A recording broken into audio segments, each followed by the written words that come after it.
Software engineer পড়ে বিদেশ যাওয়ার স্বপ্ন সবার থাকে। যে সবাই সফটওয়্যার ইঞ্জিনিয়ার পড়লো, তারপরে সে বিদেশে গেল বা বিদেশে কয়েক বছর থেকে এলো, বা একেবারে বিদেশেই সেটেল হয়ে গেল অ্যাকচুয়ালি। কিন্তু কীভাবে যাওয়া যায় বিদেশে, কী হয় অ্যাকচুয়ালি, সেই প্রসেসটার সাথে যদি আমরা পরিচিত হয়। লাইক আমি আমার জীবনে অনেকটা সময় ইউরোপে ছিলাম, তাহলে আমি এক্সপ্লেন করতে পারি লাইক কীভাবে আমি গেছিলাম বা তোমরা কীভাবে যেতে পারো। তুমি যদি ডিরেক্টলি চাও যে আমি একটা বিদেশে চাকরি পেয়ে যাব, ডাইরেক্ট বিদেশে অ্যাপ্লাই করব, এভাবে অপরচুনিটি বা চান্সেস অনেক কম হয়।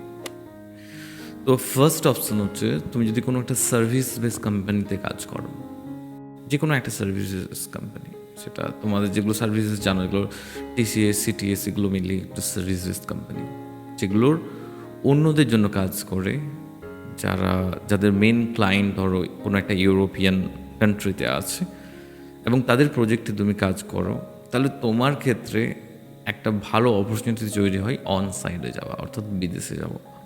তো সেটা একটা ভালো এবং স্মুথ রাস্তা। আরও অপশানস হচ্ছে লাইক তুমি ধরো কোনো একটা প্রোডাক্ট বেস কোম্পানিতে কাজ করছো এবং তোমার পুরো টিমটা ধরো ইউরোপে প্রেজেন্ট আছে, ইউরোপে অ্যাভেলেবেল আছে, রাইট? ম্যানেজারের সাথে যদি তোমার ভালো রেপো থাকে, তাহলে ম্যানেজারকে রিকোয়েস্ট করলে তোমাকে তোমার কান্ট্রি থেকে ইউরোপে মুভ করে দিতে পারে। এই দুটোই হচ্ছে সব থেকে ভালো রাস্তা এবং স্মুথ রাস্তা বলা হয়।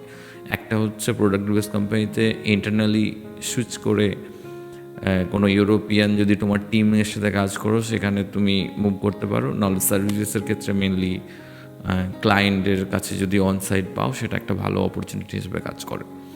লাইক হায়ার স্টাডির জন্য যাচ্ছে, আমি বিটেক ইঞ্জিনিয়ারিং করেছি, সেখান থেকে আমি হায়ার স্টাডি করব, এডুকেশনস নিয়ে যাওয়া, এডুকেশনস ভিসাতে যাওয়া সব থেকে একটা ভালো ইজি অপশানস। এই দুটোর থেকেও এটা অপশানস।